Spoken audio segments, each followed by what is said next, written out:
Magandang umaga po sa ating mga kapatiran. Batiin niyo nga po ang inyong mga katabi ng magandang umaga. Sabi po sa mga awit, Kabanata 100, talata 1 hanggang 2, umawit sa kagalakan ang lahat ng mga bansa. Si Yahweh ay papurihan at paglingkuran siyang kusa. Lumapit sa presensya niya at umawit na may tuwa. Inaanyayahan ko po ang lahat na tumayo at tayo'y umawit ng papuri para sa ating Diyos.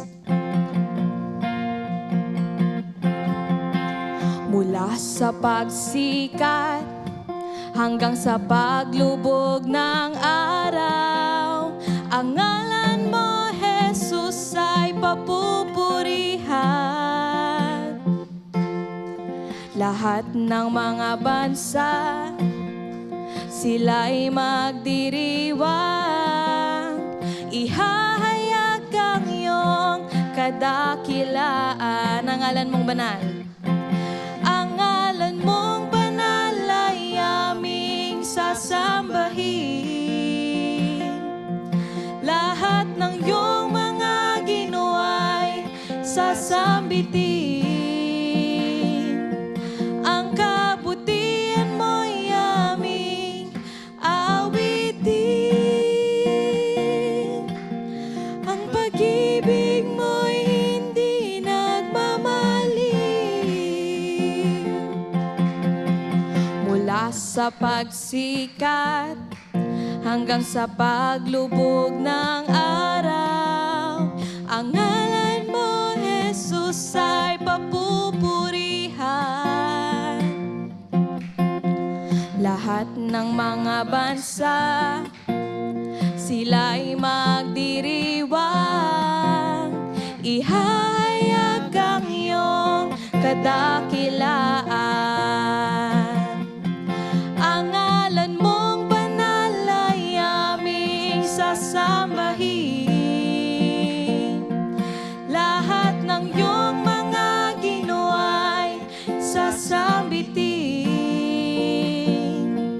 Ang kabutihan mo'y aming awitin. Ang pag-ibig mo'y hindi nagmamaliw. Ang ngalan mong banal, ang ngalan mong banal ay aming sasambahin. Lahat ng iyong mga ginawa ay sasambitin. Ang kabutihan mo'y aming awitin. Ang pag-ibig mo'y hindi nagmamaliw. Mula sa pagsikat hanggang sa paglubog ng araw, ang ngalan mo, Jesus, ay papupurihan. Lahat ng mga bansa, sila'y magdiriwang, ihahayag ang iyong kadakilaan. Ihahayag ang iyong kadakilaan. Ihahayag ang iyong kadakilaan. Praise you, God.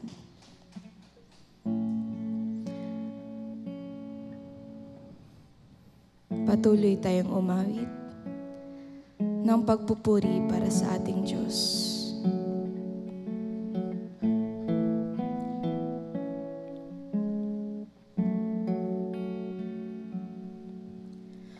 Tulad sa uhaw na usang puso ko't kaluluwa,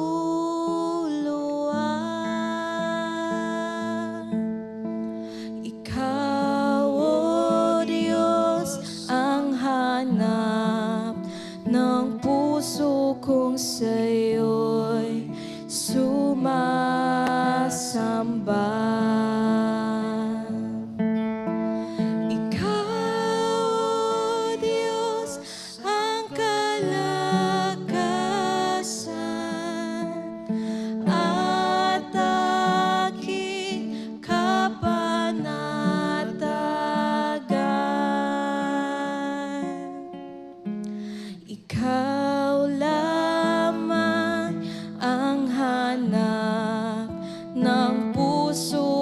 kong sa'yo'y sumasamba.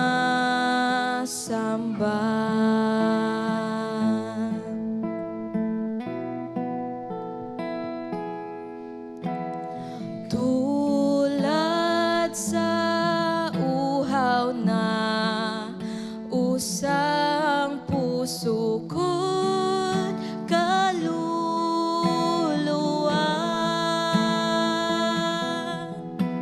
Ikaw, O Diyos, ang hanap ng puso kong sa'yo'y sumasamba.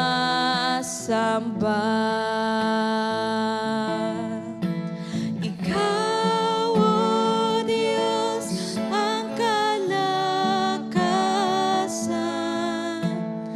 at aking kapanatagan.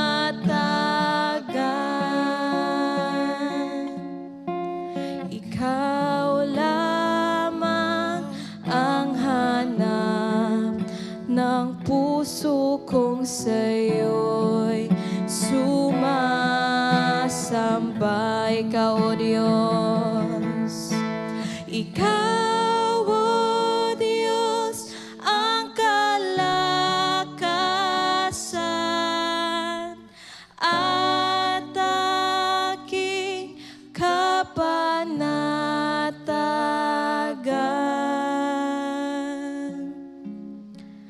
Ikaw lamang ang hanap ng puso kong sa'yo'y sumasamba.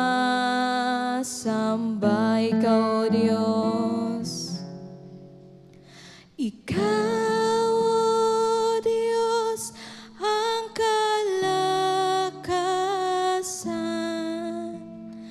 at aking kapanatagan.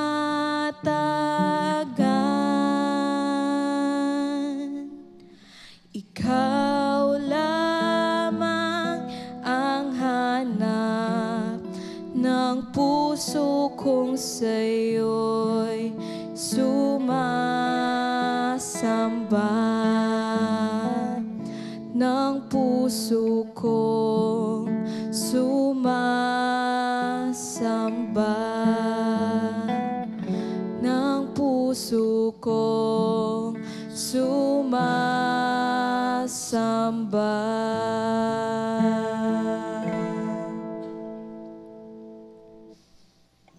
Salamat, Panginoon. Kay buti-buti mo po.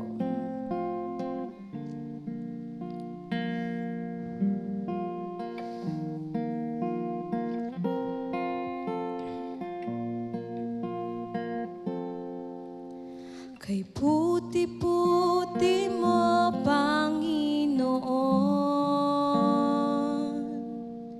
sa lahat ng oras, sa bawat araw, Ika'y laging tapat kong magmahal.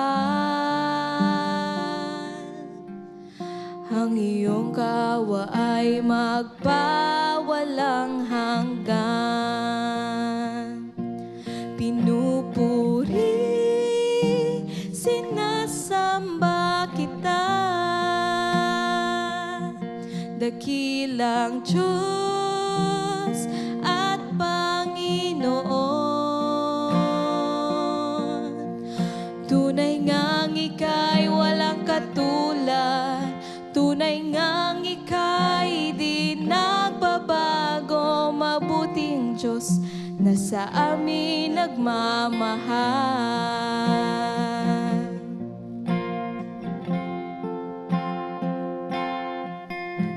Kay puti-puti mo, Panginoon, sa lahat ng oras, sa bawat araw, Ika'y laging tapat kong magmahal. Ang iyong kawa ay magpawalang hanggan.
dakilang Diyos at Panginoon. Tunay ngang ika'y walang katulad, tunay ngang ika'y di nagbabago, mabuting Diyos na sa amin nagmamahal. Mabuting Diyos na sa amin nagmamahal. Mabuting Diyos na sa amin nagmamahal.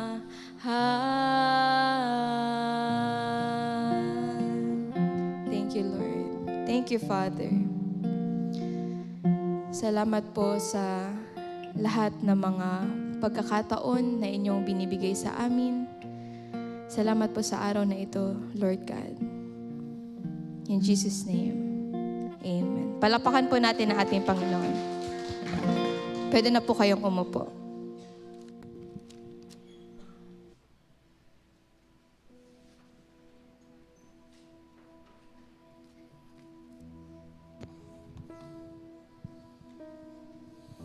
Amen. Magandang umaga po sa ating lahat. Isang pribilehiyo talaga na magpuri, magpasalamat sa dakilang Diyos. Salamat dahil binigyan niya po tayo ng pagkakataon na gumising po sa umagang ito.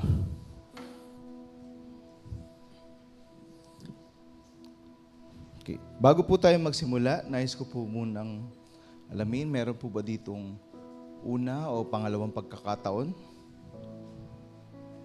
Meron po ba? Dito po. Kung wala naman po, maaari po ba tayong magsitayo upang batiin natin ang bawat isa?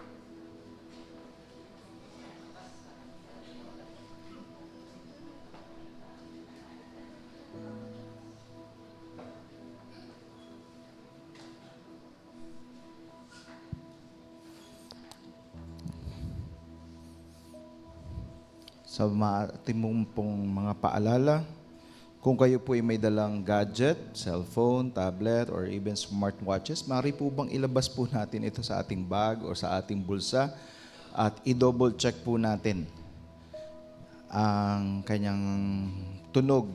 Minsan po kasi nakakalimutan natin. Minsan natatanggal ho natin yung tunog sa tawag, pero minsan may notification.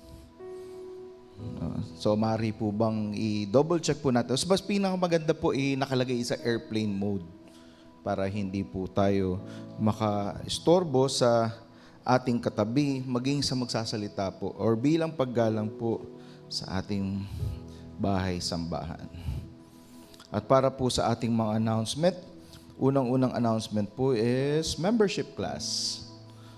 So, kung kayo po ay nagnanais na maging miyembro ng GCF family, ng ating bahay-sambahan, inaanyahan po namin kayo na kayo po ay dumalo sa gaganaping membership class. Ito po ay ginaganap po natin tuwing unang Sabado ng buwan. So, susunod po nating membership class ay this coming February 7, alas 8 po ng umaga. So kung nais po nating maging membro or nais po nating malaman ano po yung doktrina or yung mga aral na pinapaniwalaan po or pinapanampalatayaan po ng ating community, nais po namin kayong imbitahan na kayo po ay maging official member po ng GCF. At kung kayo po ay may mga katanungan, maaari po tayo mag-message po sa ating FB page or magsadya po sa ating admin office. Ang pangalawa naman po ay ang ating gaganaping couples night or seminar. Ang pinamagatan po itong When Love is More Than Attraction. So, layunin po ng pagtitipong ito na magbahagi ng aral mula sa salita ng Diyos. Ang ating pong speaker po ay si Dr. Lito Viloria. Diyan siya po ang kasalukuyang presidente po ng CBAP o tinatawag po nating Conservative Baptist Association of the Philippines. Which is, ang GCF po ay isa rin po miyembro po ng CBAP. So, si Pastor Lito po ang senior pastor po ng GCF South Metro. So, siya po ang magsasagawa or magbibigay po ng seminar or ng talk po doon sa ating pong couples night. Kaya, inaanyayahan po namin kayong ngayong Valentine's Day na dumalo po sa couples night na gaganapin sa Sabado, February 14, 2026 sa ganap na alas 6 ng gabi. Dito po sa 3rd floor, JCF Worship Hall. Ang gabi ito ay may temang Sex is God's Design for Marriage. Ang layunin ng pagtitipong ito ay na magbabahagi ng aral mula sa salita ng Diyos at maghandog ng mga praktikal na pananaw upang patatagin ang ugnayan, intimacy at pagkakaisa ng mag-asawa. Ang registration fee po ay 1,000 kada couple or kada pares na mag-asawa. Kaya inaanyahan po namin din kayo na mag-imbita pa ng iba pa ho nating kakilala o kaibigan na nais nating maging part po ng mini-seminar pong ito. Inanyahan po din ang ibang mga kaibigan, mga kamag-anak na kilala po natin na nais na patatagin po yung kanilang pagsasama. At pagdawin natin itong araw ng mga puso na may layunin, pag-ibig at pananampalataya, inaasaman po namin ang inyong pagdalo. At para po sa ating pastoral prayer.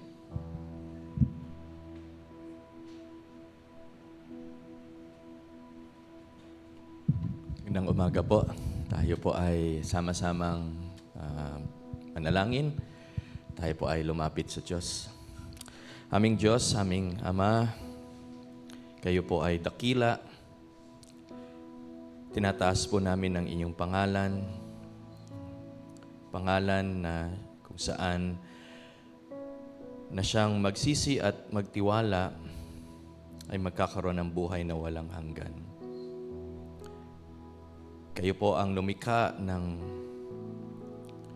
mundo, ang mga bituin ng araw, mga planeta na amin pong nakikita tuwing gabi. Kayo rin po ang nagbigay buhay sa bawat isa sa amin. Tunay nga po na kayo ay makapangyarihan sa lahat. At pwede namin kayo talagang pagtiwalaan at ilagak namin sa inyo ang aming mga buhay. Dahil hindi lamang kayo ang Diyos, kundi kayo rin ang tagapagligtas ng aming mga buhay. Kami po ay makasalanan at wala kaming kakayahan na iligtas ang aming mga sarili mula sa kapahamakan, ang epekto ng aming kasalanan. Kung saan ay kami ay parurusahan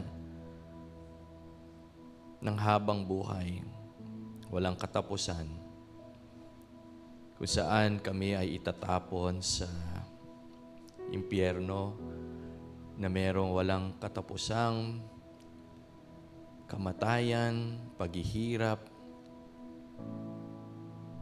Ngunit kayo ay Diyos na mapagmahal, maawain. At sa inyong grasya, pinagkaloob ninyo ang inyong anak na si Jesucristo. At nagbigay ng pangako na kung sino man ang magtiwala sa Kanya, ay hindi mapapahama kundi magkakaroon ng buhay na walang hanggan. Kaya nga po lumalapit kami sa inyo ngayon, dala-dala ang katotohanan ito at humihingi ng kapatawaran sa aming mga kasalanan. At nagtitiwala sa inyo, Jesucristo, na siyang aming tagapagligtas, Panginoon at Diyos. Salamat sa kapatawaran na aming tinatanggap ngayon mula sa aming mga kasalanan. Salamat din sa inyong ginawa sa krus ng Kalbaryo. Kayo ay naghirap, nagdusa, namatay para sa aming mga kasalanan. Ngunit kayo ay nabuhay mula sa kamatayan upang tuluyang tapusin at talunin ang epekto ng kasalanan sa aming mga buhay. At salamat, Panginoon, sa inyong dakilang pag-ibig kung saan inyong ipinagkaloob ang inyong buhay, ang pagiging Diyos para maging tao, upang magkaroon kami ng pag-asa at magkaroon ng katugunan ang aming napakalaking problema. Salamat, Panginoon. Salamat din sa mga pagpapala na inyong ipinagkaloob, mga pisikal at material na pagpapala. Kayo ay tunay na napakabait na Diyos. Bukod sa spiritual na pagpapala sa pamamagitan ng kaligtasan at ng inyong mga salita na may mga kaakibat na pangako at pagpapala, kami ay pinagkalooban ninyo ng kalayaan at maging, Lord, physically, mentally, financially, kayo ay patuloy na nagpo-provide ng aming mga araw-araw na pangangailangan. Patuloy po kami na magpapasalamat, patuloy kami na magsasamba, at patuloy ka namin dadakilain. Salamat din, Lord, sa kagalingan sa mga kaibigan, kakilala, kamag-anak namin na may sakit o nagkasakit. Ngunit kami pa rin, Lord, ay patuloy na lumalapit sa inyo at humihingi ng kagalingan para sa mga kakilala namin, kamag-anakan na may sakit. Naniniwala po kami na kayo ang Diyos na nagpapagaling. Itinataas din po namin ang mga pangangailangan ng bawat isa, financially, relationally. Humihingi po kami ng talino na nanggagaling sa inyo at sa inyong salita sa mga desisyon na amin pong gagawin. Sa mga nangangailangan, Lord, ng trabaho o katalinuhan sa pagsasagawa ng kanilang negosyo o ng kanilang mga propesyon, maging, Lord, ang mga nag-aaral, dalangin po namin na ipagkaloob ninyo ang katagumpayan sa mga aspetong ito. Tinataas din po namin sa inyo ang aming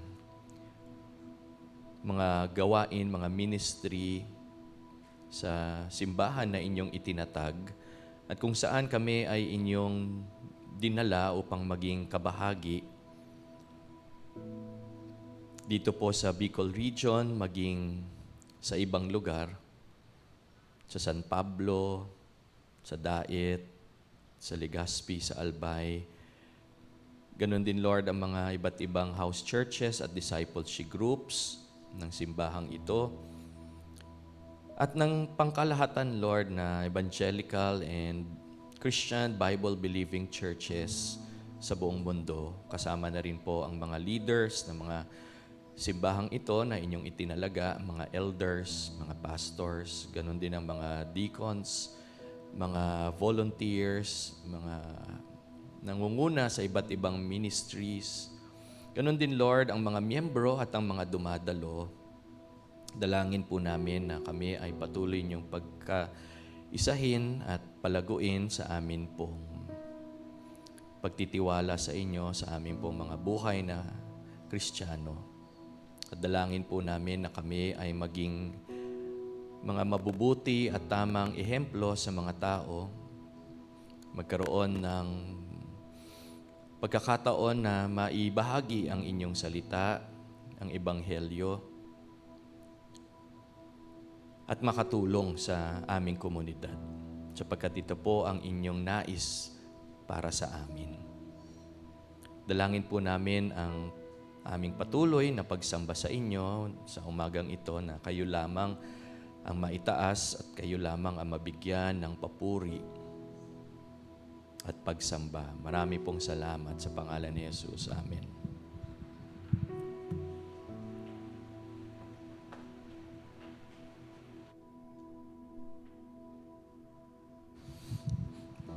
Paalala po sa ating mga kapatirang kararating lang po na i-check po natin ang ating mga gadget, ang ating cellphone, iba pa pong gadget na naka-silent mode po ito upang hindi po makaabala sa ating magsasalita at maging sa ating katabi.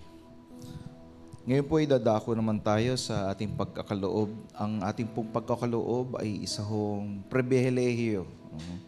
Gusto ko hong ginagamit yung salitang pribilehiyo. Privilege. Dahil tayo po ay nagiging kaisa or kabahagi sa gawain ng Diyos. Ito po ay, sabi ang ganyan, hindi naman kailangan ang Diyos ng pilak ng ginto dahil sa Kanya lahat yun. Siya ang gumawa ng lahat ng bagay na nakikita natin. Pero po ang pagbibigay po natin, ito po ay tanda ng ating pagmamahal sa Kanya. Amen po ba? Ito po ay pagkilala na, Panginoon, lahat ng aming pag-aari sa iyo galing. Lahat ng aming kalakasan, ng aming katalinuhan, ang aming trabaho. Kung wala po kaming kalakasan, malamang wala po kaming trabaho. At kung wala naman kaming katulungan sa pagninegosyo, wala pa rin. Ibig sabihin po, lahat po yun ay dahil sa soberenya at pag-ibig ng Diyos. Kaya po tayo nagkakaroon ng blessing, kaya hindi po tayo nagkakaroon ng kakulangan. At marahil siguro dahil sa ating pagkakaloob, ito po ay nagagamit po ng Panginoon sa pagbabahagi ng kanyang salita. Lalo na po sa atin po dito sa GCF. Kung mapapansin niyo po, meron po tayo mga house churches, may mga outreach po tayo. Nakasalukuyan, yung mga elders po natin, nasa diet sila ngayon. At doon po nagagamit po natin ang ating pagbibigay. At ngayon po sa ating pagbibigay, ang sabi nga po sa salita ng Diyos, iniibig ng Diyos ang nagbibigay ng masaya ang kanyang puso. Okay. Dahil yun po ang tinitingnan ng Panginoon. Tayo po ay magsitayo upang awitin po natin ang doxology.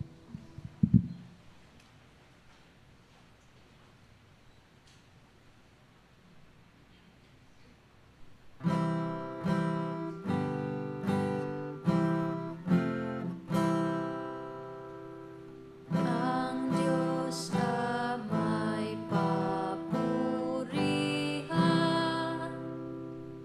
Anak, Espiritong Banal, ng mga taong nilalang, at ng buong kalangitan.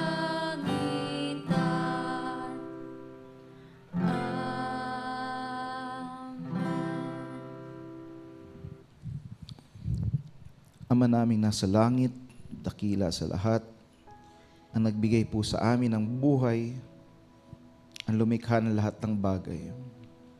Pinupuri ka namin, pinapasalamatan sa umagang ito. Tunay na dakila ang iyong pangalan. Maraming salamat, Ama, sa pagkakataon at pagbibigay sa amin ng pribilehiyo upang kami maging kabahagi ng iyong gawain. Salamat, Panginoon, sa aming mga tinatanggap. Na kami po namin ay kinikilala ng lahat ng ito ay nanggaling sa iyo at nagmula sa iyo. Maraming salamat, Ama, sa aming mga trabaho. Maraming salamat sa gawa ng aming kamay na patuloy mong pinagpapala. Maraming salamat maging sa proteksyon sa aming trabaho na hindi nyo kami hinahayaan magkaroon ng aksidente o anong mang sakit. Bagkus, ikaw nag-iingat sa amin. Ikaw, Panginoon, nagbibigay sa amin ng katalinuhan at karunungan upang sa aming gawa ng kamay, ikaw ay aming mapapurihan. Maraming salamat din po, Ama, sa mga taong nagdinegosyo. Maraming salamat, Panginoon, sa pagbibigay ng mga customer, mga tumatangkilik sa kanilang negosyo. Pagpalain niyo po ang bawat isa sa kanila. At ibalik, Panginoon, na ng pagpapala nagmumula sa iyo. Maging sa mga mag-aaral, Panginoon, na patuloy mong hinahanda sa kailang kinabukasan. Maraming salamat sa pagbibigay ng katalinuhan at karunungan. At barang araw, Panginoon, sila rin po ay makapagtrabaho at makapagbigay sa iyo. Nanalangin rin po kami, Ama, sa mga kapatiran po namin naghahanap ng ikabubuhay. Maging ito'y trabaho, maging ito'y negosyo. Bigyan niyo po sila ng pagkakataon na sila po ay makahanap at makatagpo, Panginoon, ng mga disenteng trabaho na makakapagbigay papuri sa iyo. Nawa ang aming pagbibigay, ito po'y magamit ng karapat-dapat, Panginoon, para sa iyong gawain. Pagpalain niyo po ang bawat isa. Maraming salamat po, Ama. Lahat ng ito'y panalangin namin na may pagpapasalamat at pagpapapuri sa dakilang pangalan ng inyong anak na aming Diyos, Panginoon at tagapagligtas na si Jesus. Amen at amen.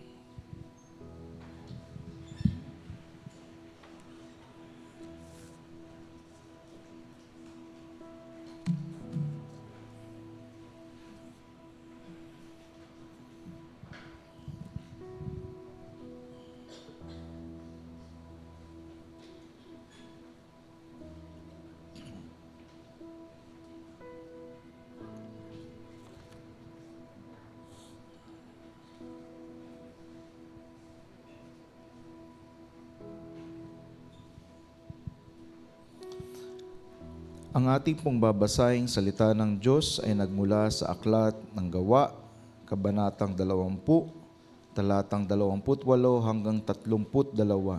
Muli, ito po ay nagmula sa Aklat ng Gawa, Kabanatang 20, talatang 28 hanggang 32. Kung kayo po ay may dalang Biblia, makipagbukas po kayo sa akin sa aklat na nabanggit at basahin po natin ito ng sabay-sabay. Tayo po ay tumayo bilang paggalang sa kanyang salita. Ingatan ninyo ang inyong sarili at ang buong kawan, sapagkat tinalaga kayo na banal na espiritu na ang mga tagapangasiwa upang pangalagaan ninyo ang iglesia ng Diyos na tinubos niya ng kanyang sariling dugo. Alam kong pag-alis ko'y papasok sa gitna ninyo ang mababangis na asong gubat at walang patawad na pupuksain ang mga angkawan. Mula na rin sa inyong mga kasamahan ay lilitaw ang mga tao magsasalita ng mga kasinungalingan upang akitin ang mga alagad na sumunod sa kanila. Kaya't mag-ingat kayo at alalahanin ninyo may luhang nagbigay ako sa inyo ng babala araw at gabi sa loob ng 3 taon. Ngayoy, ipinagkakatiwala ko kayo sa Diyos at sa salitang naghahayag ng kanyang kagandahang loob na mapagpapatibay sa inyo at mapagbibigay sa inyo ng mana kasama ang lahat ng mga hinirang. Purihin ang Diyos sa kanyang pagpabasa ng kanyang salita. Maaari na po kayong umupo.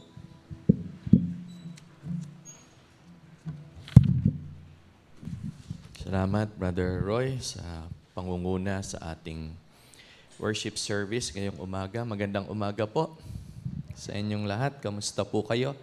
Tayo po ay nasa huling linggo na ng January. Ibig sabihin, next Sunday po, pag nakita-kita tayo ulit, ay February 1 na po. So, bilis ng panahon.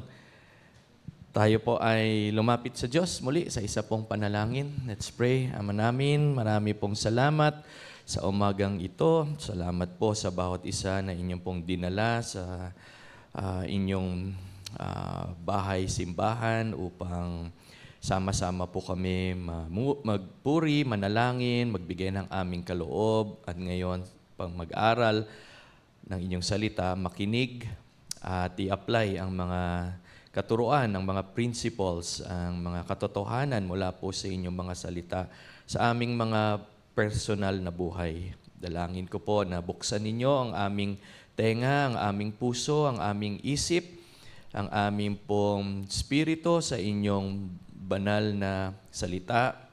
Kayo po ang manguna sa amin, sa aming pagbubulay-bulay, sa aming pag-reflect ng inyong mga salita.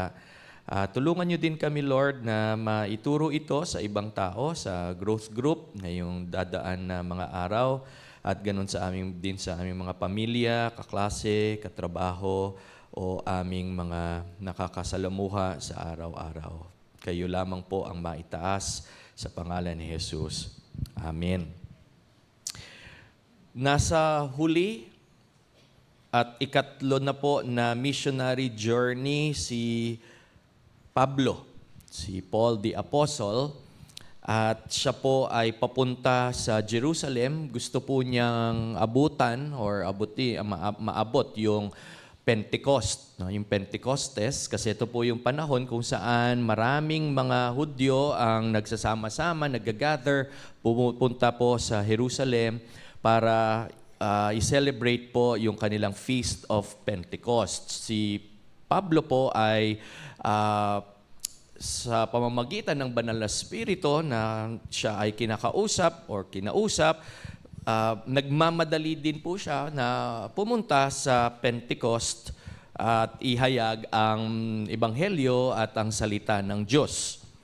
Kaya nga po sa verse 16, hindi po natin to inabot, pero just a background ng Gawa 20 sa verses 16 to 17, sabi po doon ni Dr. Luke, siya po ang author nitong ating pinag-aaralan ngayon na aklat. Sabi ho doon, sapagkat napagpasyahan ni Pablo na maglayag, nalampasan ng Efeso upang hindi na siya magtagal sa Asia. Ito po yung Asia Minor o ngayon ay Turkey. Sapagkat siya ay nagmamadali na makarating sa Jerusalem, kumaari sa araw ng Pentecostes. Mula sa Mileto or Miletus, ay nagpasugo siya sa Efeso at ipinatawag ang mga matatanda o mga elders ng iglesia. So, dapat po pupunta pa siya ng Ephesus. So, Ephesus po is north ng Miletus or ng Melito. Pero dahil nga siya nagmamadali, gusto niya makarating agad sa Jerusalem, nasa ibang island pa po yun at malayo pa po yung ita-travel niya. So, nag-decide siya na ipatawag na lang yung mga elders ng Ephesus, ng iglesia na to. Kasi nararamdaman o alam na ni Pablo na ito na ang huling pagkakataon na sila ay kanyang makita o makausap o makapag-minister sa kanila. Dahil alam po niya na sa isa pong pangitain na pagdating ho niya sa Jerusalem ay kukunin na siya ng Diyos. So in other words po, nais na magpaalam ni Pablo sa mga elders ng simbahan sa Efeso. Kaya lang hindi na siya makakarating, hindi na siya makakapunta mismo sa Efeso, kaya sila ay kanya na lang ipinatawag. Ngayon, hindi po ito basta-bastang pamamaalam. No, hindi po ito simpleng farewell or goodbye na mensahe sa kanila, kundi isa po itong huling habilin sa mga leaders na malapit sa puso niya. No, kaya yun ho yung advantage na kapag more or less alam natin kung kailan kukunin ni Lord yung ating mga buhay kasi makapaghahanda po tayo, makakabigay tayo ng mga huling habilin. Pinag-usapan po nila at pinag-usapan niya o tinalakay niya ang pagiging pastol. Kung tayo ba ay magbibigay ng huling habilin, ano po ang ating mga isi-share or sasabihin. Sinabi din po niya ang bigat ng responsibilidad sa pag-aalaga sa bayan ng Diyos. Bakit po? Alam niya kasi na may paparating na panganib galing sa labas ng simbahan. Ito po yung mga false teachers. At saka doon din po sa loob ng simbahan. Ang simbahan po, ang isang illustration niyan ay kawan or flock. Kasi ang idea is tayo lahat ay parang mga tupa. Tayo po ay mga sheep. At dependent po tayo sa shepherd o sa pastol. May mga maling tagapagturo kasi po na lilitaw. Alam po yan. In fact, during this time, marami ng mga maling nagtuturo or mga nagtuturo ng kamalian. Magiging vulnerable ang mga miyembro ng simbahan. Maaakit po sila sa mga maling katuruan kasi twisted yung kanilang mga tinuturo. Parang sa una, pag pinakinggan nyo, wow, parang nakaka-bless. No? Pero hindi po ito tama, hindi po ito ayon sa salita ng Diyos at sa nais ng Diyos. Kaya binigyan niya ng seryosong paalala ang mga leaders. Bantayan ang sarili at bantayan ang kawan, ang flock. At ipagkatiwala ang lahat sa Diyos at sa salita ng Diyos. So, ang bahaging ito po ng Biblia na ating pag-aaralan ay nagbibigay ng malinaw na larawan o picture ng tapat na pastoral ministry. Tinuturuan nito ang bawat leader at ang buong church community na ang pagiging pastol ay hindi tungkol sa kapangyarihan, hindi po ito patungkol sa prestihiyo, yung pong prestigiousness, yung pagiging powerful, at ito ay kundi isang banal na responsibilidad. So, bagamat ito po ay particular sa mga elders ng Ephesus, ito rin po ay para sa atin ngayong umaga. Kung kayo po ay magulang, kayo ay tatay or nanay, at meron po tayong mga inaalagaan ng mga anak, ginagabayan ng mga anak, at tayo po ay tumatayo na leader sa tahanan, ito po ay para sa atin din. Bagamat ang context nito ay patungkol talaga sa pag-aalaga ng mga nasa simbahan, ng church community, tayo ay mga leaders din.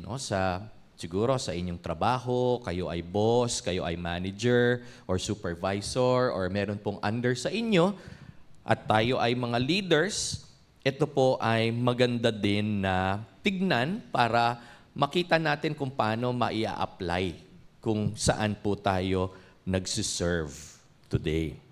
So unang punto po is bantayan ang sarili at ang kawan. Guard yourself and the flock. Tingnan po natin yung gawa, yung Acts 20 verse 28.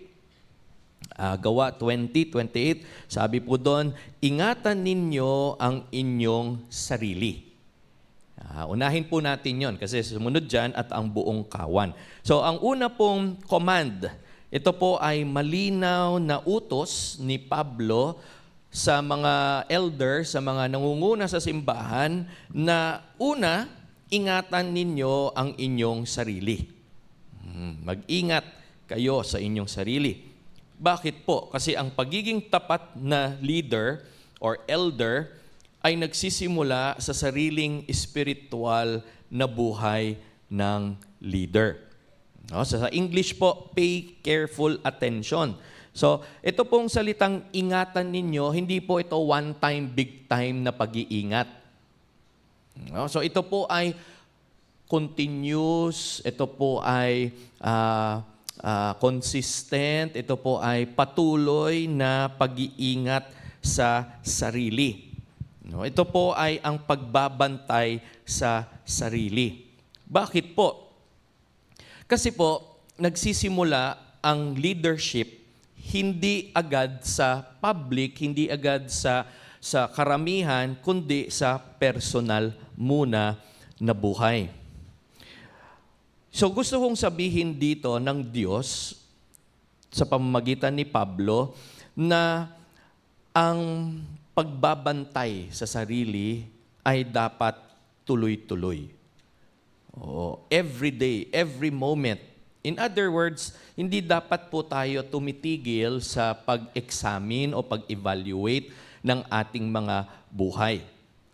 Kasi po, ang tendency natin ay maramdaman natin na tayo ay sapat na, o ako ay okay na, o ako ay malakas na, or ako ay matatag na. So, sa mga susunod na araw, sa mga susunod na linggo, buwan o taon, hindi ko na kailangan tignan ang aking sarili. Now, ano ho mangyayari kapag ang isang leader ng simbahan o ng isang institution o ng isang pamilya ay magfi-fail o magkakamali o babagsak? Ang una hong mangyayari is that person, yung leader ho na yan, he or she will lose moral authority. Mawawala po yung otoridad niya bilang isang leader. Mangyayari po niyan, bababa yung tingin sa kanya ng mga tao, ng mga sumusunod sa kanya, mawawala na ng tiwala yung mga tagasunod niya, yung mga tao under sa kanya, mawawalan na ho siya ng credibility na mag-lead. So, madadamage po yung kanyang reputation. Masisira po siya sa tao. Kadalasan nangyayari po ito sa mga regular lang na mga trabaho, negosyo, o kaya mga relasyon, kung saan yung tingin natin na leader, like for example po sa pamilya, yung tatay, kasi siya po ang binigyan ng Diyos ng authority na mag-lead sa kanyang asawa at sa kanyang anak o mga anak, in other words, sa kanyang pamilya. At kung nahulog, nagkamali, nagkasala ang padre de pamilya, ang tatay, mangyayari po yung asawa, magkakaroon po yan ng anger, ng frustration, at hindi na po yan susunod, hindi na magpapasakop, at magkakaroon na ngayon po ng division sa pamilya. Masisira ang samahan at masisira ang pamilya. Kadalasan po, yan ang nangyayari kung ang leader ay mahuhulog sa isang mabigat o matinding kasalanan. Kagaya po ng sexual immorality. So, nawawala ng tiwala yung asawa. Nagkakaroon even ng trauma yung asawa. At kadalasan po, hindi na naaayos yung kanilang pagsasama. Kaya nga po, napakahalaga sa atin bilang mga tatay, bilang mga asawang lalaki na mag-ingat po tayo. Bantayan natin yung ating mga sarili, araw-araw. Tingnan po natin yung ating mga sarili. Examinin po natin. Bago tayo gumawa ng isang bagay, tingnan po muna natin kung ito ay ayon sa salita ng Diyos o ang Diyos ba ay mabibigyan ng kaluguran sa ating mga gagawin. Ikalawa po, kung ito naman ay sa context ng simbahan, the church may be divided or damaged as well. So mawawalan sila ng tiwala sa pastor, sa elder, sa leader. So ang mangyayari ho niyan, mawawalan sila ng gana. Hindi na po sila dadalo sa mga gawain at marahil sila ay tatalikod na sa kanilang Christian faith. Lalo na po kung sila ay bago pa lang o hindi pa masyadong mature, hindi pa po grounded sa salita ng Diyos. Madali po silang matisod, madali silang mastumble at kinabukasan ayaw na nila. So ano pong ultimate result? The name of Christ is dishonored. Yung testimony ng Diyos ay eventually masisira. So makikita po natin yung pattern na ini-establish dito ni Pablo na pag ang leader, ang elder ay hindi po niya babantayan yung kanyang sarili, mawawalan po siya ng capacity, ng authority na bantayan pa yung mas malaking grupo, yung simbahan. Kasi kung sarili nga niya, hindi niya babantayan, paano pa kaya yung kanyang pamilya, kanyang mga anak, o kaya yung church community in general. Kaya po, napakahalaga na tayo, mga leaders, no, or future leaders ng simbahan o kung saan man tayo ilagay ng Panginoon, ay magkaroon tayo ng regular self-assessment or self-evaluation or self-reflection. Tanong po, bakit ho ba nahuhulog sa kasalanan ang isang leader? Bakit ho tayo mahuhulog sa kasalanan at eventually we would fail? Ang una ho is, number one, kaya nga ito ho yung priority, no? Ito yung inuna ni Pablo, neglect of the inner life. Ibig sabihin, wala tayong pakialam sa ating mga personal na buhay. Yung ating pong spirituality, yung ating pong faith, yung ating pong pagtitiwala sa Diyos ay natuyo na. It became dry or even dead.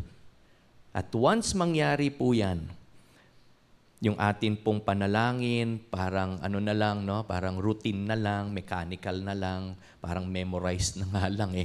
Parang wala nang tunay na respeto sa Diyos o parang talagang nakikipag-usap sa hari ng mga hari, sa ating tagapagligtas, sa lumikha ng mundong ito. Wala na hong ganong pagkakakilala sa puso, sa isip, parang mechanical na lang, robot na lang.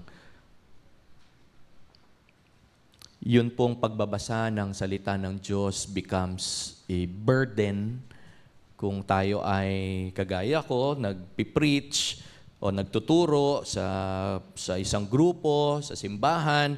Parang ano na lang po siya, parang for the sake na lang na meron akong mabigay na mensahe. Pero wala na ho yung nourishment na nakukuha out of reading the Word of God. In other words po, yung pagbabasa ng salita ng Diyos ay nagiging preparasyon na lang. Nagiging mechanical na lang, routine na lang.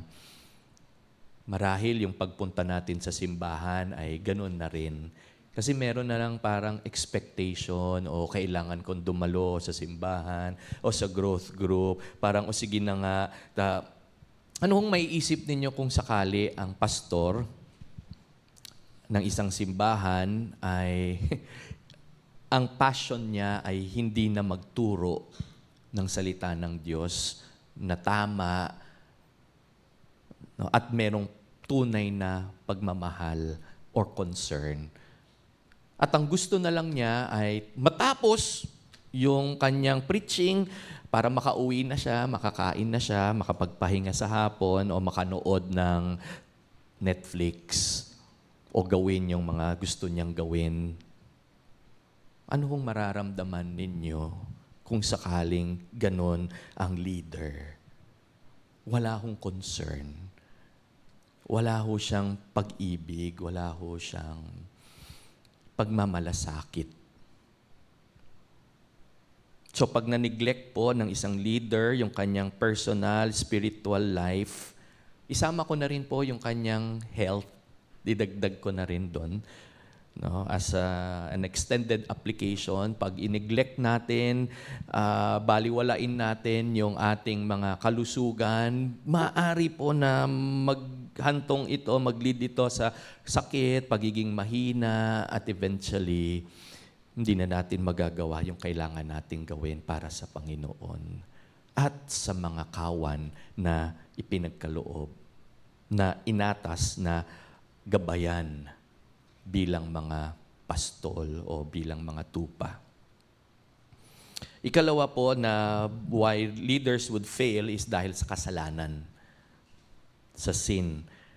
At ang isa pong leader na siya po ay marahil burnt out o wala siyang malakas na ugnayan sa Panginoon at sa kanyang salita, ay napaka-vulnerable, napakadali po niyang mahulog sa temptasyon at sa pagkakasala. It could be na ang leader na ito ay wala siyang accountability. Ibig sabihin, wala hong nagli-lead din sa kanya. Wala ho siyang masabihan ng kanyang problema o ng kanyang mga struggles o kaya ng kanyang mga pinagdadaanan. Hindi niya ma-open yung kanyang mga sitwasyon na mga kabigatan ng kanyang kalooban, ng kanyang kaisipan. In other words, siya po ay isolated. Wala siyang accountability.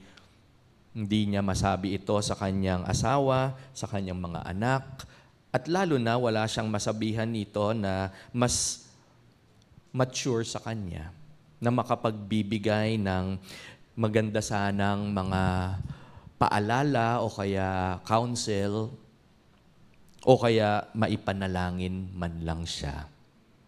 Kaya nga po, ang bawat leader sa atin, ang bawat isa sa atin ay hinihimok, ini-encourage na maging kabahagi ng isang discipleship or growth group. Para magkaroon po tayo ng kaibigan, magkaroon tayo ng mentors, magkaroon tayo ng disciplers, kung saan sila ay pwede nating pagsabihan o pagkwentuhan o maging accountable tayo sa kanila ng mga struggles po natin.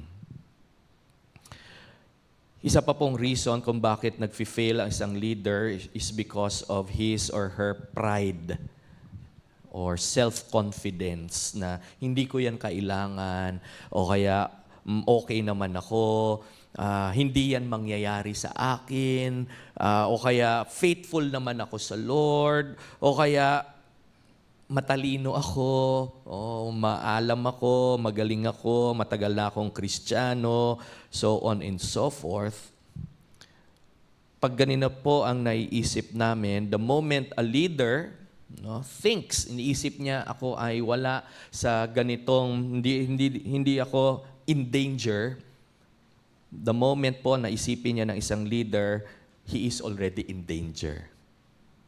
Sabihin niya, wala, hindi mangyayari sa akin yan.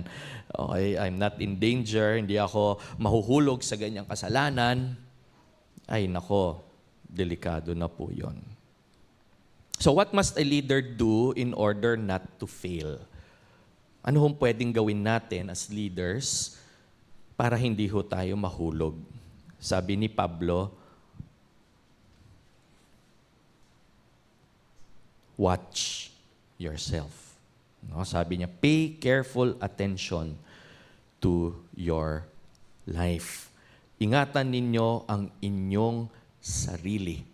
Hindi po ito isang beses lang na pag-iingat or guarding ng ating mga puso, isip, ng ating spirituality, yung ating walk sa Panginoon. This is guarding our personal walk with God every day, every hour, every minute, every second, every moment. So how do we guard ourselves? Paano natin iingatan yung ating mga sarili? Last Sunday, sa English pala yun, si Brother John, naalala ko lang, in-share niya yung panalangin, prayer. Napakahalaga po ng prayer, napakahalaga po ng Bible reading. So practice regular, continuous, consistent communion with God. Babadin po natin yung sarili natin sa worship at sa prayer at sa salita ng Diyos. Makakatulong po yan ng malaki para po maingatan na tayo ay mahulog sa temptasyon at sa kasalanan. Another is to submit ourselves to accountability. To a person, sa isa pong tao na we can become accountable to. Again, mangyayari po ito, pwede ho mangyari ito sa isang grupo, like sa isang growth group o discipleship group, o maging personal one-on-one mentoring or discipleship. Napaka-importante po nito, napakahalaga po nito na kung tayo ay may fellowship sa Panginoon, tayo din po ay may fellowship sa bawat isa. Meron hong magbabantay sa atin, may magre-remind sa atin, meron tayong mapagkakatiwalaan na kung tayo ay nasa panahon na tayo ay nagsastruggle, itong kaibigan nating ito, itong mentor natin, discipler nating ito ay nandyan para tulungan tayo. Another po is to maintain moral boundaries. No, magkaroon tayo ng matibay na conviction base sa salita ng Diyos patungkol po, number 1, sa pera. No, magkaroon tayo ng conviction, magkaroon tayo ng principle ayon sa salita ng Diyos patungkol sa pera. Like for example, ano ba ang pera sa atin? Tayo ba ay dependent sa pera o tayo ba ay slaves ng pera? Ibig sabihin, master ba natin ang pera o tayo ang master ng pera? At kung tayo ay master ng pera, tayo ba ay may sapat na talino upang maging stewards ng mga resources na ito? So saan po tayo matututo ng mga patungkol sa pera sa salita ng Diyos? Ano ba ang sinasabi ng Diyos patungkol sa pera o kayamanan? Una po, ito ay nauubos. Ito po ay temporary lang. Mamaya nandyan sa kamay mo, mamaya wala na. So hindi po tayo pwedeng maging dependent sa isang bagay na nauubos at nawawala. Ikalawa, ang pera po ay pag-aari ng Diyos. Ang kayamanan ay pag-aari ng Diyos. So tingnan po natin na hindi natin ma-acquire lahat ng mga material na bagay na ito. At hindi yan dapat ang ating pursuit o pinopursue o hinahabol sa ating buhay. Ang pera po, pinagkakaloob ng Diyos sa atin upang gamitin natin sa Kanyang kaluwalhatian. So saan po natin ginagamit ang ating pera? Saan natin ginagamit ang ating lakas, ang ating kayamanan, ang ating influence? Tingnan po natin kung anong sinasabi ng Diyos patungkol sa mga bagay na ito. Ang pera po hindi makapagbibigay ng kasiyahan o satisfaction. It could be na ang pera magbigay ng kaunti o kaya panandali ang saya, pero pag ito ay nawaldas na, wala na rin po yung epekto niyan. Ang pera po, nawawala yan. Pwedeng nakawin po yan, pwedeng mawala ng value. Eventually. So wag ho natin ilagay ang ating pagtitiwala sa ating mga kayamanan. Let's also maintain boundaries with regard to sexuality. Ano bang sinasabi ng Bible patungkol sa mag-asawa o sa pag-aasawa? Maganda po sa February 1, no? Meron tayong bisita, si Pastor Lito Viloria. Siya din po ang senior pastor ng GCF South Metro. At nandito po sila kasama si Bishop Pantoja sa January 31 para mag-conduct ng discipleship na seminar.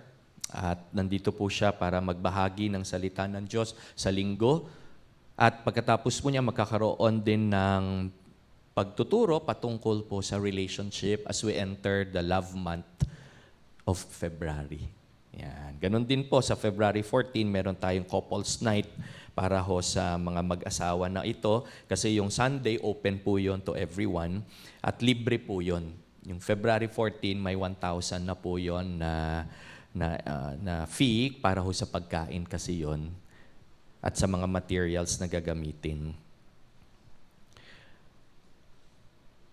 At siguro para sa akin personally, very personal po ito kasi ang mensaheng pong ito ay hindi lamang para sa inyo, no? Ito ay para sa akin din. For me po, sinulat ko to na one way that a leader will not fail is when the leader remembers, inaalala po niya the cost of his or her failure. Pag-iisipin po niya kung gagawin niya itong bagay na ito, ano bang magiging cost nito? Ano magiging epekto nito? Ano bang magiging resulta nito? Maari magkaroon ako ng pansamantalang kasayahan, physically, o emotionally, matutuwa ako, sasaya ako. Pero ano namang epekto niyan sa relasyon ko sa aking asawa, sa aking anak, sa aking community, at higit sa lahat sa Diyos? Ano ang cost ng failure? Mawawalan ng tiwala sa akin ng mga tao. Kung ako ay negosyante, mawawalan ako ng kliyente. Kung ako ay professional, hindi na professional ang tingin sa akin. Kung ako ay isang teacher, mawawalan ng tiwala sa akin yung mga estudyante. Maaring hindi na nila ako pakinggan, sundin. And worst, I will cause dishonor to God. At yung mga tao, ganun na din sila. So sabi ni Pablo, mag-ingat kayo sa inyong sarili. Kasi po, pag nadapa ang pastol na siyang nag-aalaga ng kawan, no? Kasi ang pastol po, siya ang nag-oversee. No? At ang mga sheep, ang mga kapastol, yung mga sheep po, yung kawan,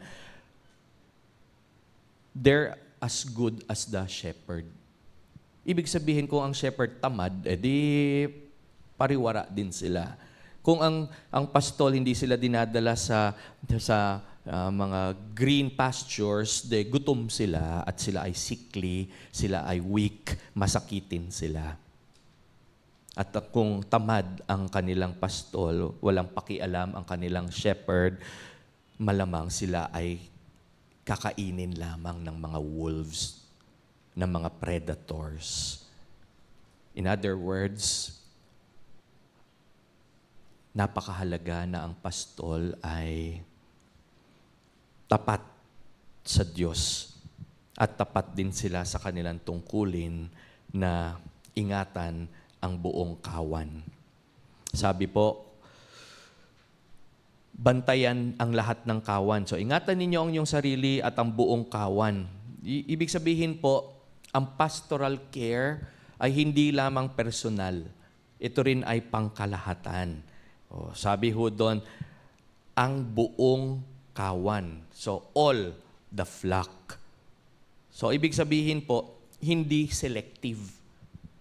No, hindi selective shepherding. Hindi, bantayan mo lang yung mga influential na mga sheep, yung mga generous na mga membro, no, yung mga nandyan palagi, no, yung mga madaling alagaan.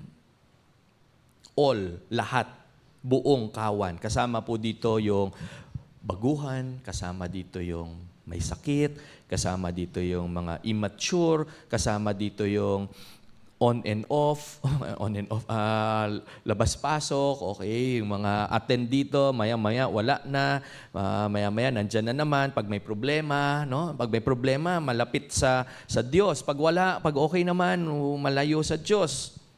Kasama din po dyan yung mga troublesome na mga sheep. So lahat, buong kawan, buong flock, all the flock. So pag sinabi pong kawan, meron pong idea ng relationship. Kasi yung shepherd, meron siyang relasyon dun sa kanyang mga sheep. Kilala niya yung mga sheep niya. At yung mga sheep, kilala yung boses ng kanilang shepherd. Alam, kilala. At sumusunod. Kaya nga po, minsan pag sinabing flock or kawan, ang idea is yung numbers. Ilan na yung flock ko, o ilan na yung sheep ko. Kasi it has something to do with economy din kasi. So, marami kang tupa, syempre, marami kang mataas yung value niya, mas marami kang mabibenta, etc. But it's not just counting, it's also caring. Na pag-aalaga din. Kaya nga si Jesus, iniwan niya yung 99. Hindi dahil hindi importante yung 99, importante din yun. Kaya lang secured na yun yung 99. Hinanap niya yung nawawalang isang tupa. That's the analogy. That's the illustration nung pastol na may tunay na pag-ibig, pagmamahal sa mga naliligaw at nawawalang tupa.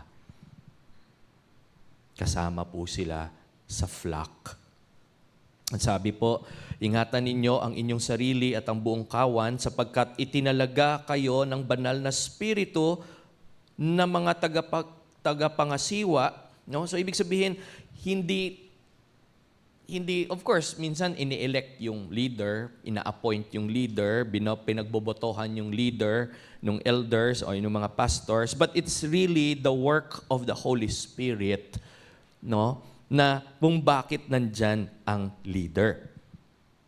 Bakit po? Kasi siguro tong leader na ito, faithful siya o kaya nakitaan siya ng pagkaseryoso o kaya yung talagang puso na maglingkod sa Diyos at sa simbahan, kaya na-nominate siya o kaya na-encourage siya.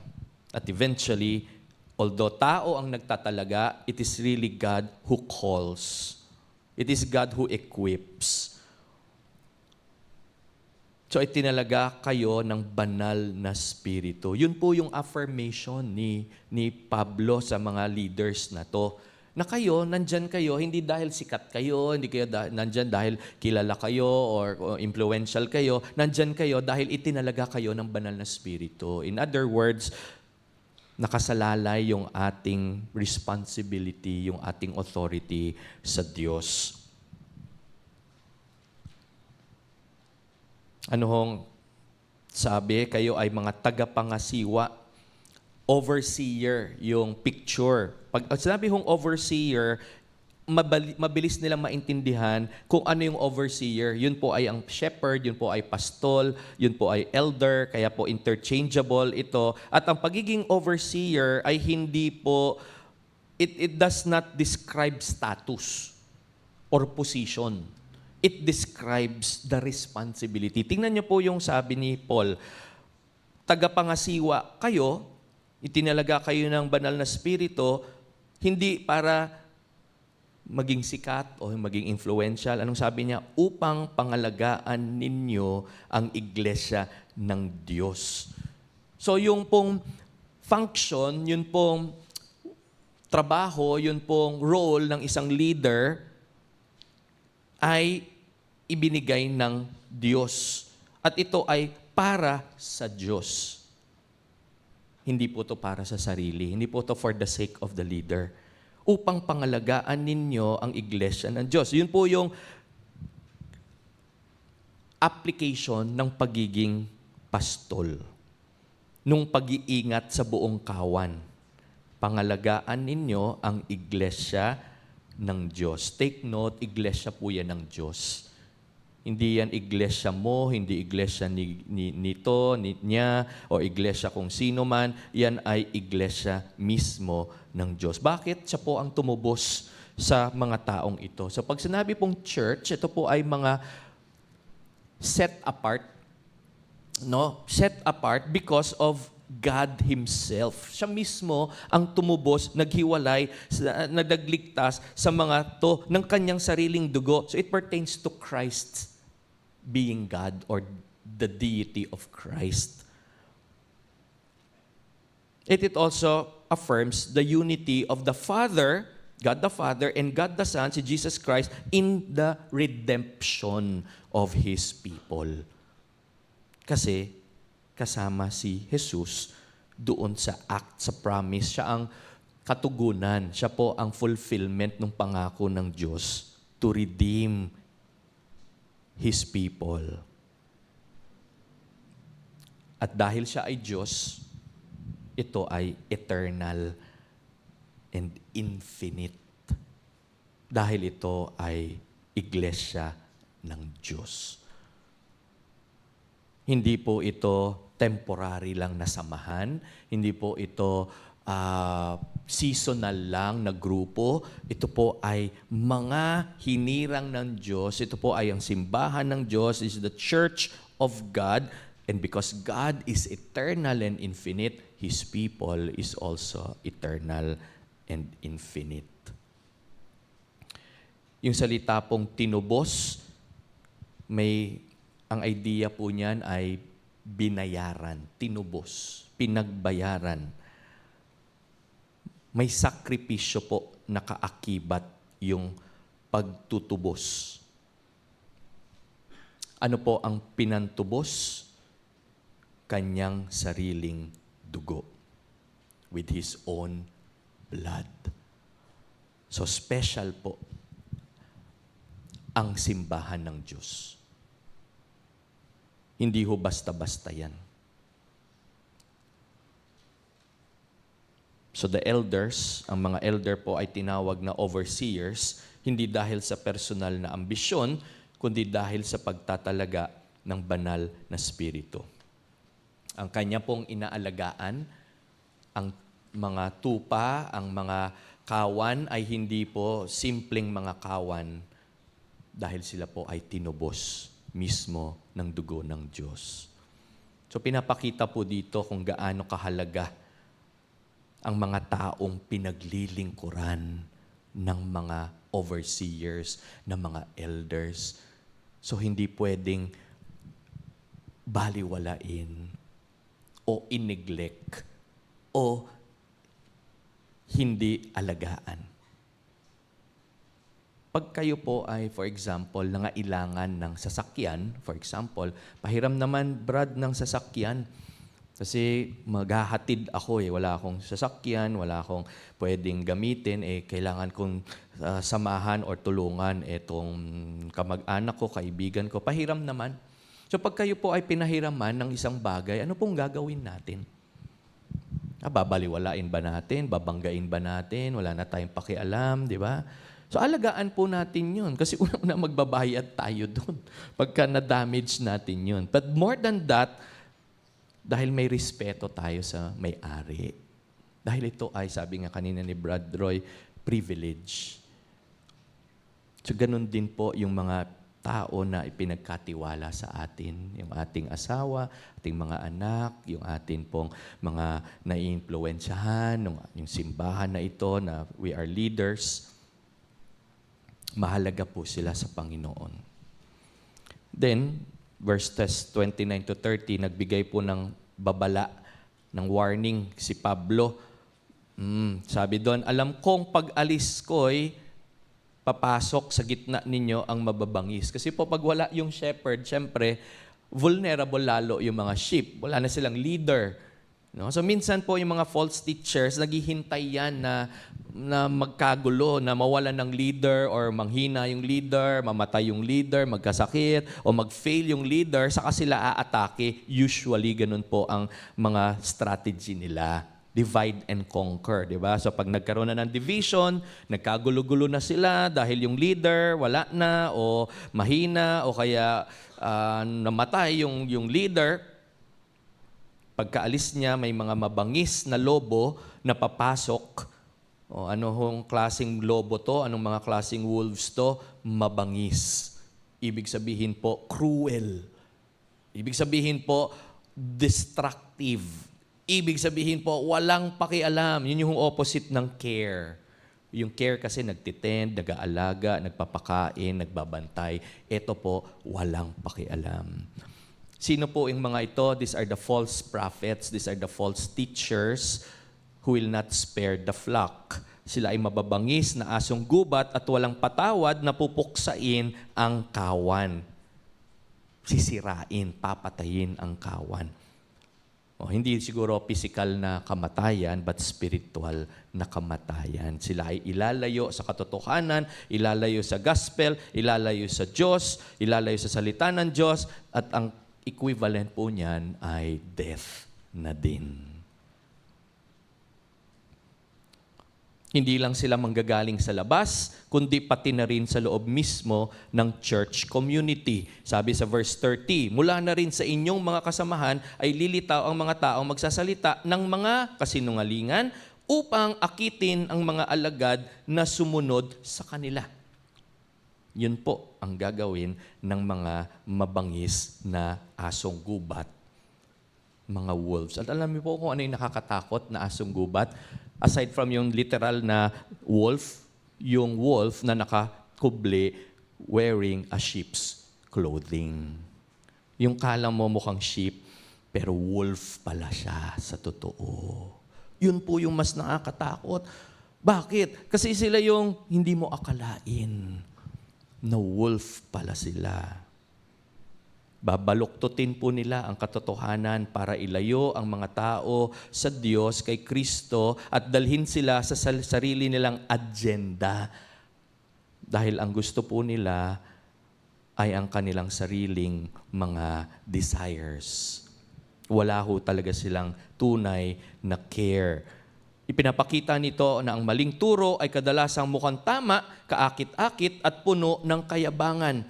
Kaya ang panawagan ni Paul, magkaroon ng discernment, maging mapagbantay at magpakita ng tapang para protektahan ang simbahan laban sa paglilinlang. At yung warning po na ito nag-extend sa verse 31. Sabi niya, verse 31, kaya't mag-ingat kayo. So hinimok ni Pablo ang mga elders, mga leaders, na maging alerto, mag-ingat kayo at alalahanin ninyong may pagluhang nagbigay ako sa inyo ng babala araw at gabi sa loob ng 3 taon. Ganun po kahaba yung ministry, yung ginawang service ni Paul sa mga taga-Ephesus. Ang sabi niya, be alert, mag-ingat kayo, magbantay kayo. No? Ibig sabihin, stay awake. Huwag kayong tutulog-tulog. At para matulungan kayo na hindi kayo makatulog, remember, alalahanin ninyo, balikan ninyo yung example ko.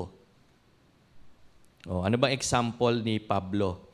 Pagluhang nagbigay ako sa inyo. Pagluha, may kasama pong luha. Yung luha, siguro literal na tears yon, but I believe it's more of yung talagang burden talaga. Yung talagang sold out siya talaga doon. Na connected sila emotionally. Ito hindi trabaho lang, hindi ito sa pera, hindi ito sa kasikatan, kundi ito ay tunay, taos-pusong paglilingkod na ginawa ko sa inyo.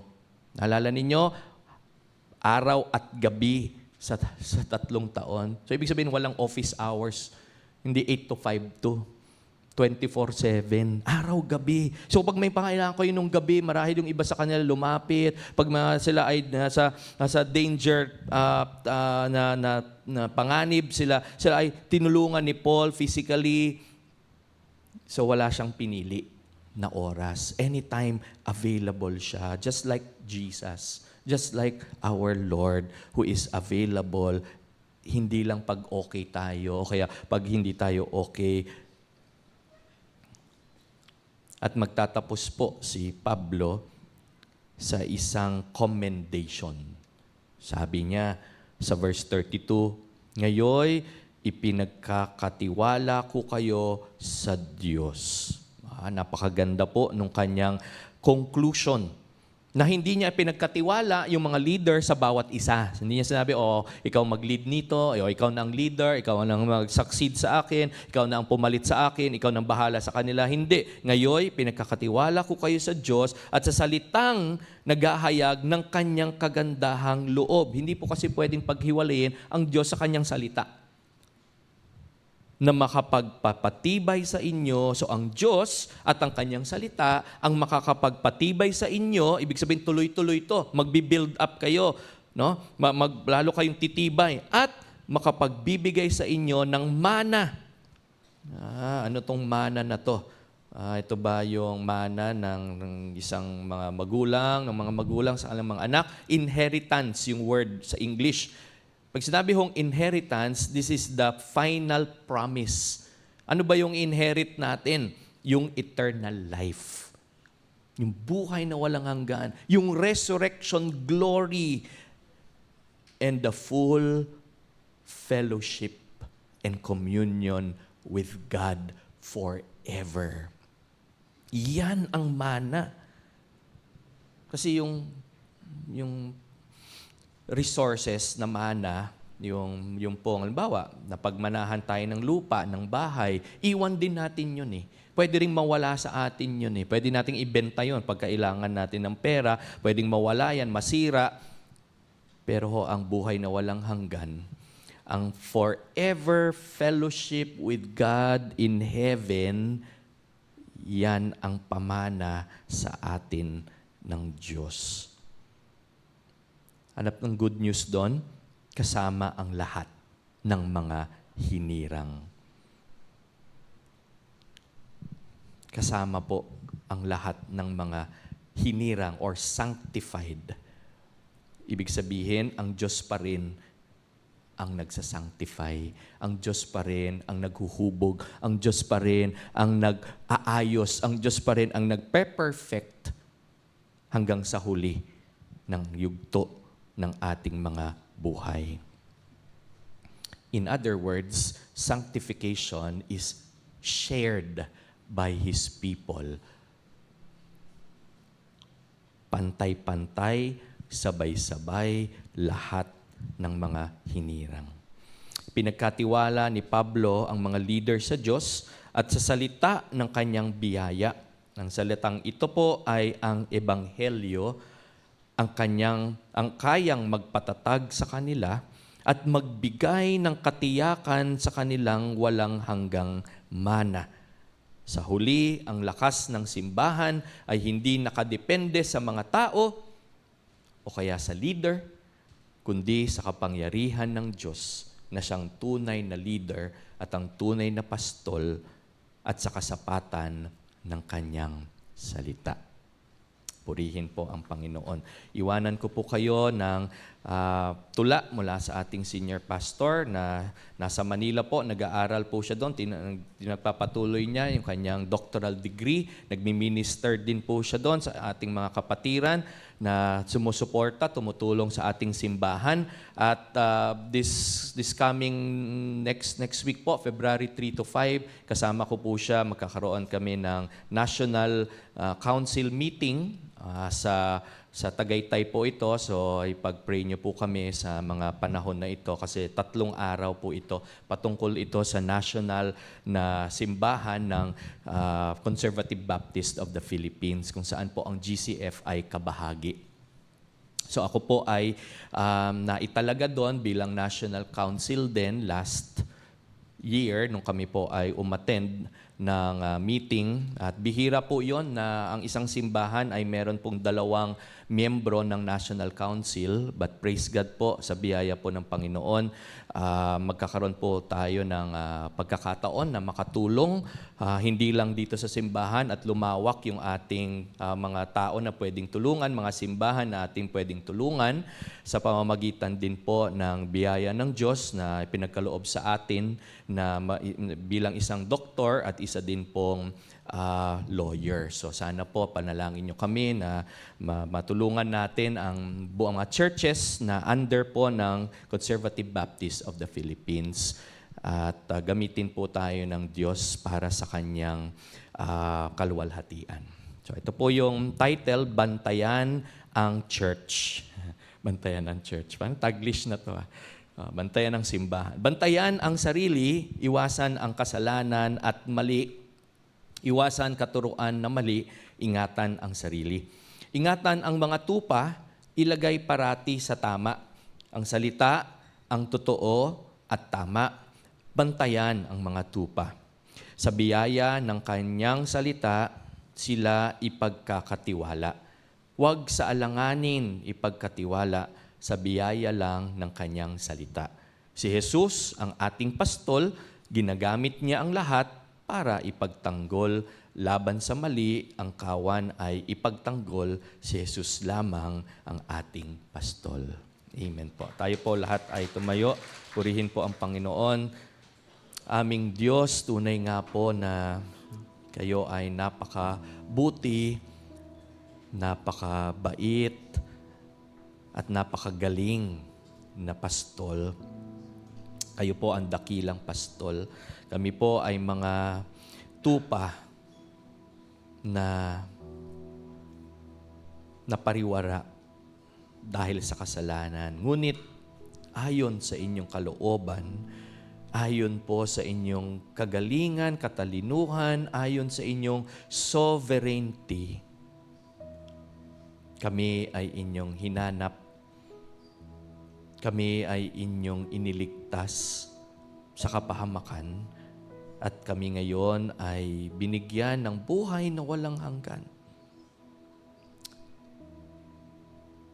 At patuloy na iniingatan sa inyong biyaya, sa inyong mga salita upang maging maayos ang aming mga buhay. Salamat, Lord, sa inyong salita that sanctifies us, maging sa gawa ng banal na Espiritu who is at work in us and through us, na ang banal na Espiritu na siyang nagtuturo sa amin, naggagabay, nagpapaalala, nagko-convict, nagre-rebuke. Salamat, Lord.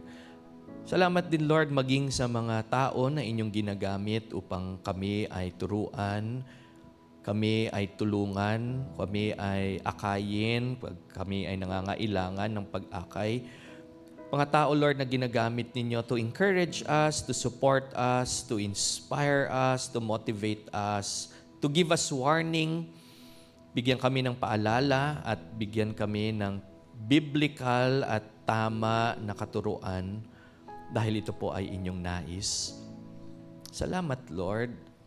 So ilagay din po ninyo sa aming mga puso na magpasalamat sa inyo sa pagtatalaga ninyo ng mga ganitong leader sa aming simbahan. Salamat, Lord, dahil ito ay inyong regalo at ito yung inyong biyaya.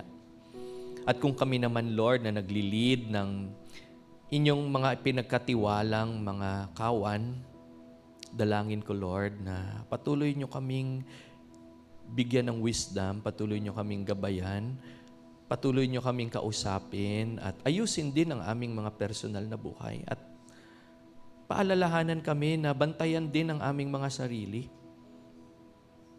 Dahil kami ay hindi po perfect, hindi po kami exempted sa temptations. At lalong-lalo na, Lord, hindi guarantee na kami ay mga leaders ng simbahan, na kami ay hindi mahuhulog sa temptation or hindi kami magkakasala. Kaya nga, Lord, kami ay patuloy, sama-sama kami na pinagpapakumbaba po namin ang aming mga sarili. At humihingi, Lord, ng inyong biyaya upang kami ay makapaglingkod sa inyo ng tapat. Na sa amin, Lord, paglilingkod ay meron kaming takot at meron din kaming pag-ibig. Fear, love, and respect sa tunay na pastol. Sapagkat kami, Lord, na mga bilang mga magulang, bilang mga tatay, nanay, ate, kuya, mga teachers, mga namumuno, may mga sumusunod sa amin, kami ay mga under-shepherds lamang. At kayo po ay tunay na pastol na siyang nag-aalaga, nagmamahal at nag-iingat sa bawat isa sa amin. Kaya nga, Lord, I commend my brothers and sisters to your care, just as I commend myself to your ultimate care. Sama-sama po kami. At sa panibagong taon na ito, dalangin ko na lalong lumago yung aming pagkakilala sa inyo, yung aming pagtitiwala sa inyo, to the point na it will be natural for us na ibahagi ang inyong salita, ang inyong katapatan sa mga tao. Because dahil kami ay tunay na kumbinsido sa inyong kabaitan sa amin. And out of our heart, magfo-flow po yung blessing sa ibang tao na tinatanggap din namin sa inyo. Yung blessing, Lord, ng eternal life, yung salvation, yung promise ng resurrection, kung kami mamamatay man, at yung fellowship sa inyo forever, itong mga promise na ito ay maging totoo din na promise sa aming mga kamag-anak, kapamilya, kaibigan, kaeskwela, katrabaho. At Lord, as I imagine, kung sama-sama kami, nagkakaisa kami bilang inyong mga anak, bilang mga leaders ng simbahang ito, it will just be natural, Lord, na dadami kami in numbers. Lalago ang simbahang ito in numbers. At lalo, Lord, maipalalaganap ang inyong kaharian dito sa lupa. Dahil yan, Lord, ang inyong will. Yan, Lord, ang inyong plano. na ang lahat ng mga tao na inyong tinawag, pinili, ay tunay na magsilbi sa inyo at maging kabahagi ninyo, Lord, sa inyong kaharian. Salamat, Lord, sa privilege na ito. Sino kami para inyong gamitin? Kami ay hindi perpekto, kami ay makasalanan din. Ngunit sa inyo pong biyaya at sa banal na spirito, sa kapangyarihan, ipinagkaloob sa bawat isa sa amin na inyong mga anak, ito po ay aming maisasagawa dahil kasama namin kayo. Marami pong salamat at sa paglabas namin sa lugar na ito, kami ay patuloy niyong pagpalain upang maging pagpapala sa mga tao. Binabalik po namin sa inyo ang papuri, ang pasasalamat. Kung ito man ay temporarily nasa amin, Lord, binibigay po namin sa inyo. At lalo na, Lord, ang kadakilaan. Kayo lamang po ang maitaas, malolhati, madakila sa aming mga buhay. Marami pong salamat sa pangalan ni Jesus. Amen.